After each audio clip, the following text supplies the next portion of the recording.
राजस्थान में जातियों का वर्चस्व बेहद ज्यादा है और सच्चाई ये भी है कि जाति आधारित चुनाव हमने हर बार देखा है और ये भी देखा है कि विकास के मुद्दों पर जातियां हर चुनाव में भारी पड़ जाती है और यही वजह है कि सरकार में मंत्रिमंडल से लेकर संगठन विस्तार, बोर्ड नियुक्ति से लेकर निगम चेयरमैन तक में जातियों को साधा जाता है।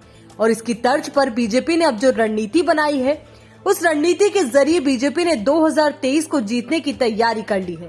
सबसे बड़ी बात तो ये कि बीजेपी ने सीपी जोशी को प्रदेशाध्यक्ष बनाकर प्रदेश बीजेपी में गुटबाजी को खत्म कर दिया, लेकिन इसके साथ ही ब्राह्मण वोट बैंक को भी साध लिया और उनकी नाराजगी दूर कर दी। ये सब हुआ ब्राह्मण महापंचायत के बाद। इसी तरीके से जयपुर में बीते कुछ दिनों में राजपूत और जाट महासम्मेलन भी हो चुके हैं। इनको भी बीजेपी ने साधने की कोशिश की है। ब्राह्मण वोट बैंक को साधने के लिए सीपी जोशी को अध्यक्ष बनाया, राजपूत वोट बैंक को साधने के लिए राजेंद्र राठौड़ को नेता प्रतिपक्ष बनाया, जाट वोट बैंक को साधने के लिए पहले जगदीप धनखड़ को उपराष्ट्रपति बनाया, अब सतीश पूनिया को उपनेता प्रतिपक्ष बनाकर जाट वोट बैंक को साधा गया। अब जरा ये समझिए कि राजस्थान की राजनीति में इन तीनों जातियों की कितनी भूमिका है।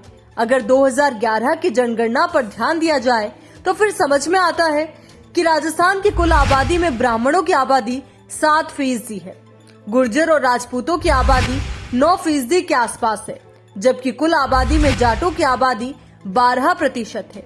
यानी इन 3 पदों के जरिए ही बीजेपी ने 28% वोट बैंक को साध लिया है।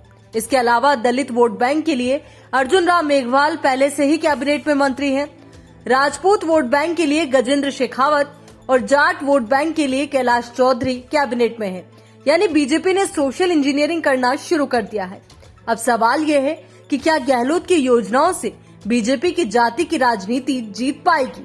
आने वाले वक्त में आपको दलित और आदिवासी इलाकों से कुछ नेताओं की बड़ी भूमिका देखने को मिल सकती है। हालांकि अब सवाल ये भी उठ रहा है कि क्या इनमें से किसी को मुख्यमंत्री बनाया जा सकता है? तो जवाब है, बीजेपी हमेशा चौंकाती है। 2023 में भी अगर सत्ता बनेगी तो चौंकाएगी।